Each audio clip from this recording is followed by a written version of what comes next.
ganap ni Adan at Eva, natakpan ng kanilang kahubaran. Pagkatapos nagtungo sina Adan at Eva papunta sa yungib ng mga kayamanan. Nanatili sila roon sa panalangin buong araw hanggang sa gabi. At ito ay nangyari sa katapusan ng 50 araw, matapos silang lumisan sa hardin. Ngunit muling nagpanik sina Adan at Eva at nanalangin sa alahaya sa loob ng yungib buong gabing iyon at humingi ng awa sa kanya.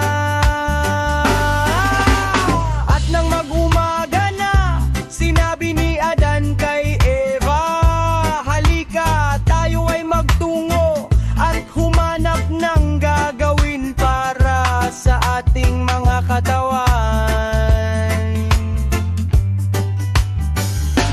Kaya lumabas sila ng yungib at napunta sa hilagang hangganan ng hardin, at humanap sila ng isang bagay na ipantatakip sa kanilang mga katawan. Ngunit wala silang natagpuan at hindi nila alam kung paano gagawin ang gawain, at ang kanilang mga katawan ay natatakpan ng dumi.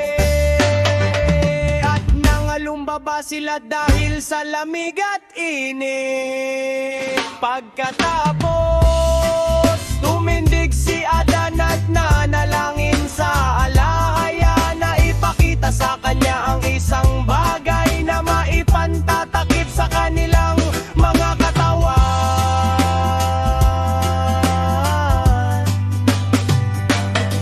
At dumating ang salita ng alahayang at nagsabi sa kanya, o anandalin mo si Eva at pumunta kayo sa baybayin kung saan kayo nag-ayuno noon. Doon ay matatagpuan ninyo ang mga balat ng tupa na ang laman ay kinain ng mga leon, at ang balat ay naiwan. Kunin ninyo ang mga ito at gawin ninyon gamit, at ipanamit ninyo sa inyong sarili.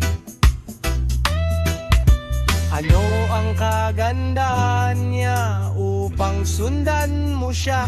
Nang marinig ni Adan ng mga salitang ito mula sa alahaya, isinama niya si Eva at lumisan mula sa hilagang dulo ng hardin patungo sa dakong timog nito, sa tabi ng ilog kung saan sila minsang nag-ayuno.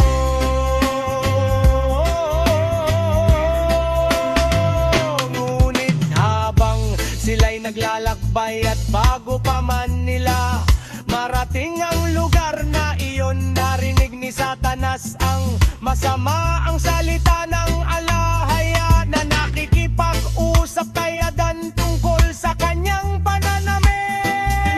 Ikinagalit niya ito at nagmamadali siyang pumunta sa lugar kung saan naroon ng mga balat ng tupa na may balak na kunin ang mga ito at itapon sa dagat o sunugin sa apoy, upang hindi ito matagpuan nina Adan at Eva.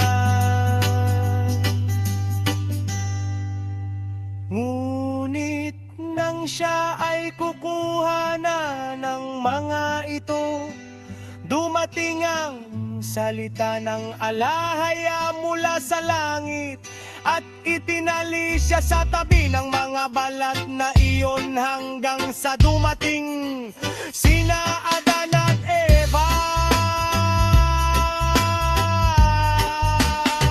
Ngunit nang sila'y papapalapit na, natapot sila sa kanya at sa kanyang napakapangit na anyo.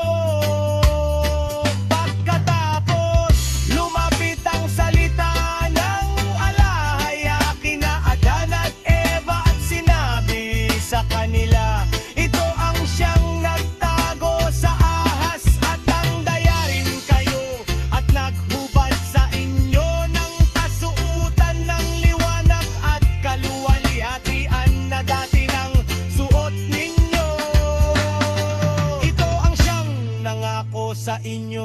kadakilaan at pagka-Diyos. Saan ngayon ang kagandahan na dati niyang taglay? Saan ang kanyang pagka-Diyos? Saan ang kanyang liwanag?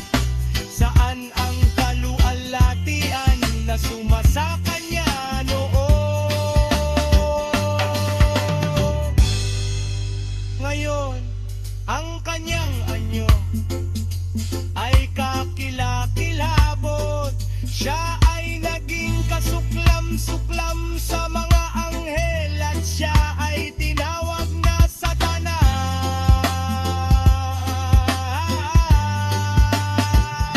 Oh, Adan!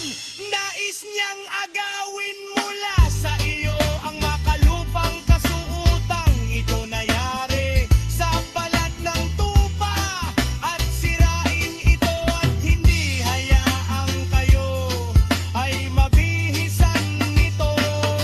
Ano ngayon ang kagandahan niya upang sundan mo siya?